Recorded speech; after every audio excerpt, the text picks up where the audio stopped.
Welcome back to Capitol Report. I'm Matt Swenson. This is State Representative Jerry Newton. Welcome back, Jerry. Good morning again, Matt. Yeah, it's good to have you here, and I know that there's a lot of bills moving through the process here at the legislature this session, but I know that many of those bills are actually yours. So Yes, yeah. It's very interesting because we had kind of the rookie conference is what you should do, and they said, well, maybe you should author 3 bills and sign on as co-author to 5 or 6 more.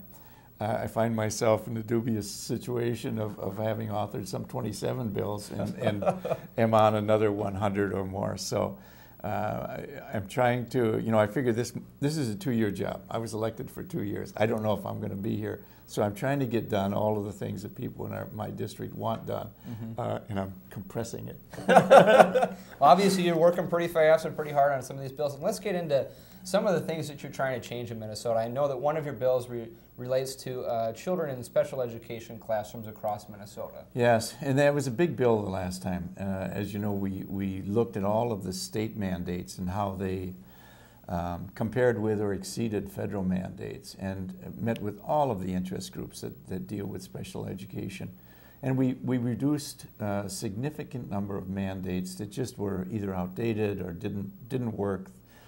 Even the Department of Education was supportive of our reducing that. This makes it easier for our teachers in our schools because they're not having to worry about what does the federal law say, what does the state law say, what are the state rules regarding those laws. And so they're able to focus on the kids rather than on the rules and the regulations that go with it.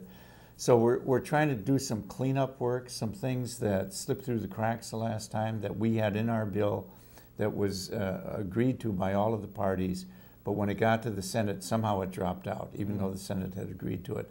And so it didn't end up in the final compromise bill. We'll have that back in there again. And as a veteran, I know that you also have a significant interest in veterans issues, particularly those issues relating to disabled veterans in Minnesota. Yes, I had just a great bill last year that permits disabled veterans to ride free on all public transportation. This includes North Star Corridor, the Hiawatha Corridor, all of our buses in the metro and outstate. And just as an aside, I had a letter from the St. Cloud area saying in the first 6 months of this year, 26,000 veterans took advantage of that. That's giving a lot of veterans, the ability to get to the VA hospital, to get to the pharmacies if they need to do that. So it's a good bill. One of the questions on the bill was, according to VA terminology, you have to be permanently disabled. Well, some veterans are interpreting that to mean that they have to be 100% disabled in terms of the rating. And this bill covers everyone who has any sort of disability. So we're just simply taking out the word permanent to make it clearer for the veterans. The bus companies all understand it. It's not a problem. It works. But some of the veterans have hesitated to use the service because they thought they had to be 100% disabled. Okay. Well, I know that you're from Coon Rapids. I grew up in Champlin. I live in Champlin. I've been to Coon Rapids a lot, and I know that there's a lot of townhomes out there in Coon Rapids. And I know you have a bill that will help folks who live in townhomes. Yeah, this is it's very interesting because a lot of the townhomes were built in anticipation of them being filled, and for a while they were being filled. The last year and a half, however, you have townhome associations that were formed, and say you had a 40-unit townhome that was supposed to be an association that was set up, and you sold the first 5 or 6 units, and then sales stopped.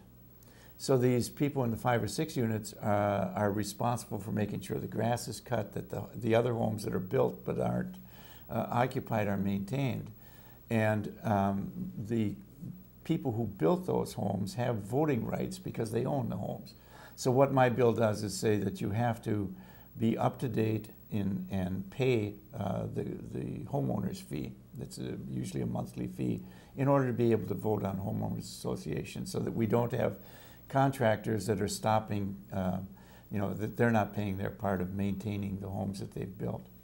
Well, 3 of the 27 bills that you chief authored here in the House, I know that we have a lot more bills to talk about this session. I hope you'll continue to come back and speak with us about the work that you're doing here at the Capitol.